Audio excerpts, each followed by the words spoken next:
अस्सलामु अलैकुम वरहमतुल्लाहि वबरकातुहू।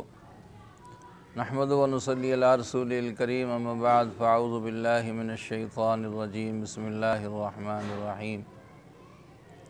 व लिकुल्लि उम्मतिन जअलना मनसकन लियज़कुरु इस्मल्लाह। क़ुरबानी के बारे में हमारे यहाँ आम एक तासुर ये पाया जाता है कि बेटा ये कहता है कि क़ुरबानी मैं अपने वालिद की तरफ़ से ही करूँगा या वालदा की तरफ़ से करूँगा, वो घर में बड़े हैं, मैं अपनी क़ुरबानी नहीं करता। एक बात याद रखें, अगर आप साहिब हैसियत हैं, साहिब इस्तिताअत हैं, अल्लाह रब्बुल इज़्ज़त ने आपको दौलत दी है और आपका निसाब पूरा है, तो आप पर सबसे पहले अपनी क़ुरबानी देना ज़रूरी है।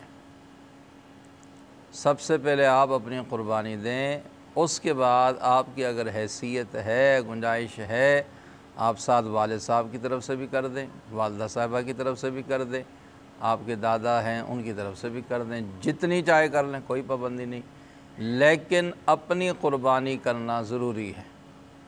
ये बात इसलिए अर्ज़ कर रहा हूँ कि हमारे यहाँ एक आम तौर पर यही बात पाई जाती है कि जी मैं वालिद साहब की तरफ़ से दे देता हूँ, मैं वालदा की क़ुरबानी कर देता हूँ, तो मैं अपनी क़ुरबानी नहीं करता। भाई, आपकी जो क़ुरबानी होगी वो आपकी तरफ़ से ही होगी, आपका अपनी क़ुरबानी करना ज़रूरी है।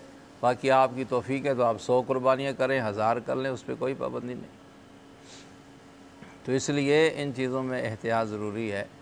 दूसरी गलतफ़हमी ये पाई जाती है कि कहते हैं जी वो मेरा अक़ीक़ा नहीं दिया गया, मेरे अक़ीक़े नहीं हुए थे, लिहाजा मेरी क़ुरबानी नहीं है, पहले मैं अपने अक़ीक़े दूँ। भाई याद रखें, अक़ीक़ा करना सुन्नत मुस्तहब अमल है।